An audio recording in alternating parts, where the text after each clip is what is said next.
Culturomics is a form of computational lexicology that studies human behavior and cultural trends through the quantitative analysis of digitized texts. 1-2, researchers data mine large digital archives to investigate cultural phenomena reflected in language and word usage. 3. The term is an American neologism first described in a 2010 Science article called Quantitative Analysis of Culture Using Millions of Digitized Books, co-authored by Harvard researchers Jean-Baptiste Michel and Dires Lieberman-Aden. 4. Michel and Aden helped create the Google Labs project Google Ngram Viewer, which uses n-grams to analyze the Google Books digital library for cultural patterns in language use over time. Because the Google Ngram dataset is not an unbiased sample, 5, and does not include metadata, 6, there are several pitfalls when using it to study language or the popularity of terms. 7. Medical literature accounts for a large, but shifting, share of the corpus. 8. Which does not take into account how often the literature is printed, or read. Contents. 1. Studies. 2. Criticism. 3. See also. 4. References.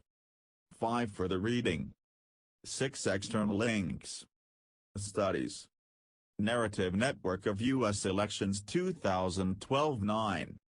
In a study called Culturomics 2.0, Kalev Litaru examined news archives including print and broadcast media, television and radio transcripts, for words that imparted tone or mood as well as geographic data. 10-11, the research retroactively predicted the 2011 Arab Spring and successfully estimated the final location of Osama bin Laden to within 124 miles, 200 kilometers. 10-11. In a 2012 paper by Alexander M. Peterson and co-authors, 12, they found a dramatic shift in the birth rate and death rates of words. 13, deaths have increased and births have slowed. The authors also identified a universal tipping point in the life cycle of new words at about 30 to 50 years after their origin. They either enter the long-term lexicon or fall into disuse. 13. Culturomic approaches have been taken in the analysis of newspaper content in a number of studies by Iflounas and co-authors. These studies showed macroscopic trends across different news outlets and countries. In 2012, a study of 2.5 million articles suggested that gender bias in news coverage depends on topic and how the readability of newspaper articles is related to topic. 14. A separate study by the same researchers, covering 1.3 million articles from 27 countries, 15, showed macroscopic patterns in the choice of stories to cover. In particular, countries made similar choices when they were related by economic, geographical and cultural links. The cultural links were revealed by the similarity in voting for the Eurovision Song Contest. This study was performed on a vast scale, by using statistical machine translation, text categorization and information extraction techniques. The possibility to detect mood shifts in a vast population by analyzing Twitter content was demonstrated in a study by Lance Welfare and co-authors. 16. The study considered 84 million tweets generated by more than 9.8 million users from the United Kingdom over a period of 31 months, showing how public sentiment in the UK has changed with the announcement of spending cuts. In a 2013 study by S. Sudhar and co-authors, the automatic parsing of textual corpora has enabled the extraction of actors and their relational networks on a vast scale, turning textual data into network data. The resulting networks, which can contain thousands of nodes, are then analyzed by using tools from network theory to identify the key actors, the key communities or parties, and general properties such as robustness or structural stability of the overall network, or centrality of certain nodes. 17. In a 2014 study by Lance Welfare and co-authors, 5 million news articles were collected over 5 years 18, and then analyzed to suggest a significant shift in sentiment relative to coverage of nuclear power, corresponding with the disaster of Fukushima.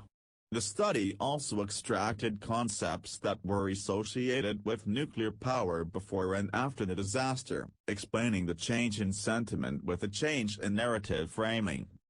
In 2015, a study revealed the bias of the Google Book status set, which suffers from a number of limitations which make it an obscure mask of cultural popularity. 5, and calls into question the significance of many of the earlier results. Culturamic approaches can also contribute towards conservation science through a better understanding of human-nature relationships. In 2016, a publication by Richard Ladle and colleagues ref.10.1002/v.1260/ref highlighted 5 key areas where culturamics can be used to advance the practice and science of conservation, including recognizing conservation-oriented constituencies and demonstrating public interest in nature, identifying conservation emblems, providing new metrics and tools for near real-time environmental monitoring and to support conservation decision-making, assessing the cultural impact of conservation interventions, and framing conservation issues and promoting public understanding. In 2017, a study correlated joint pain with Google search activity and temperature. 19. While the study observed higher search activity for hip and knee pain, but not arthritis, during higher temperatures, it does not, and cannot, control for relevant other factors such as activity. Mass media misinterpreted this as myth-busted. Rain does not increase joint pain. 2021. While the authors speculate the observed correlation is due to changes in physical activity levels. 22. Criticism. Linguists and lexicographers have expressed skepticism regarding the methods and results of some of these studies, including one by Peterson et al. 23. Others have demonstrated bias in the Ngram data set.